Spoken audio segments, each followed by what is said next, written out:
Sunshine news, সবার কথা বলে। মাথাভাঙ্গা 2 নম্বর ব্লকের এলাকায় এক প্রাথমিক স্কুলের প্রধান শিক্ষকের বিরুদ্ধে স্কুলেরই 4র্থ শ্রেণী এক পড়ুয়াকে যৌন নিগ্রহের অভিযোগকে কেন্দ্র করে বুধবার দুপুরে উত্তেজনা ছড়ায় এলাকায়। ছাত্রের পরিবারের অভিযোগ, ওই শিক্ষক ছাত্রীদের মধ্যে মাঝে মধ্যে স্কুলে নানানভাবে যৌন নিগ্রহ করতেন। মঙ্গলবার এক ছাত্রীকে যৌন নিগ্রহ করা হলে ওই ছাত্রী স্কুল থেকে বাড়ি ফিরে পরিবারের সদস্যদের সব কথা খুলে বলে।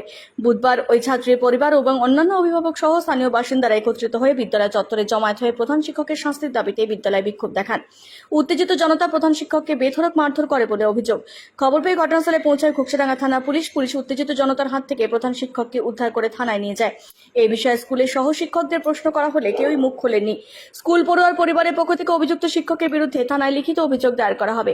এই বিষয়ে অভিযুক্ত প্রধান শিক্ষককে ফোন করা হলে তার স্ত্রী ফোন রিসিভ করে কেটে দেন।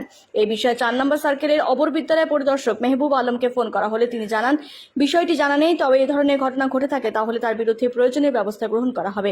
এই বিষয়ে মাথাভাঙ্গা মহকুমা পুলিশ আধিকারিক সোমরেন হালদার পরিবারের তরফে কোনো লিখিত অভিযোগ দায়ের করা হয়নি।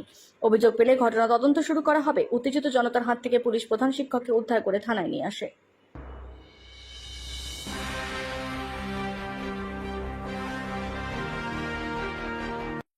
এর আগেও কিছু বাচ্চার সাথে হয়েছে, তারা ভয়ে মুখ খোলে না, কেউ ভয়ে ভয়ে যে বাড়িতে গিয়ে বলবো, বাবা কিছু বলবে, মা কিছু বলবে, বলে নাই। আজকে আমার নাতনি, ওর সাথে এরকম ঘটনা হচ্ছে, জানি না কি যার সাথে আজকে যে ঘটনা হচ্ছিল আমার নাতনি। এখন শোনা যাচ্ছে যে বৌমাকে রাত্রে বলছে, আমরা জানি না।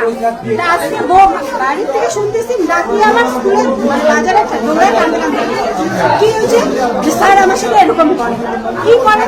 স্যার আমার বুকে হাত দেয়, স্যার আমার এই যে নখের পায়ের নখ দিয়া মানে এমন ভাবে খোঁজে যে ওরার মধ্যে রক্ত বের করে দিচ্ছে।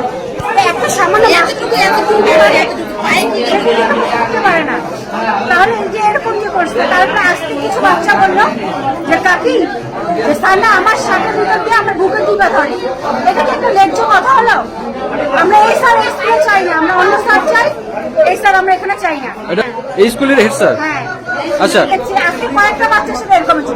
আজকে যদি এর প্রতিবাদ না করে তো দুদিন পরে একটা ভয়ানক কিছু হবে।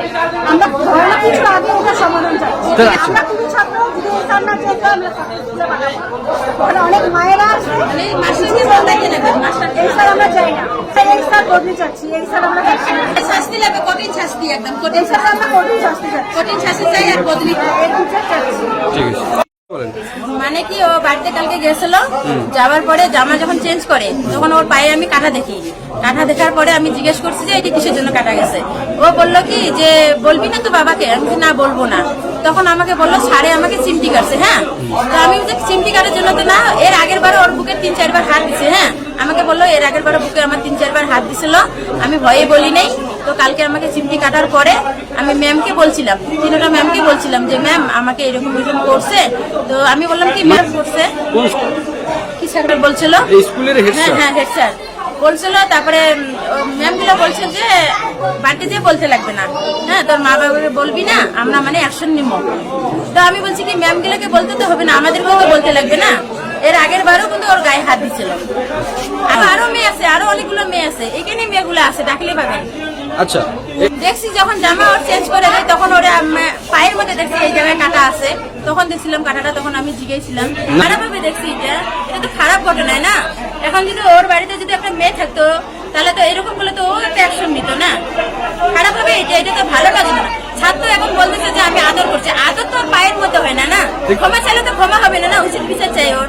ক্ষমা কেন হবে ওর? করে করে না, ক্লাস করে মানে এর আগের বার 2-3 বার বলছিল, ও বলেনি আমাকে, খালি যে বলছিল যে মা তাবিজ দেন তাবিজ দেন। হ্যাঁ, তো আমি তো ব্যাপারটা বুঝতে, আমি মা বেটাতে ইয়ের কি করতে থাকি, তো আমি ব্যাপারটা বুঝতে পারিনি। যখন কালকে আমাকে বললো তখন ব্যাপারটা বুঝতে পারলাম। এখন কি না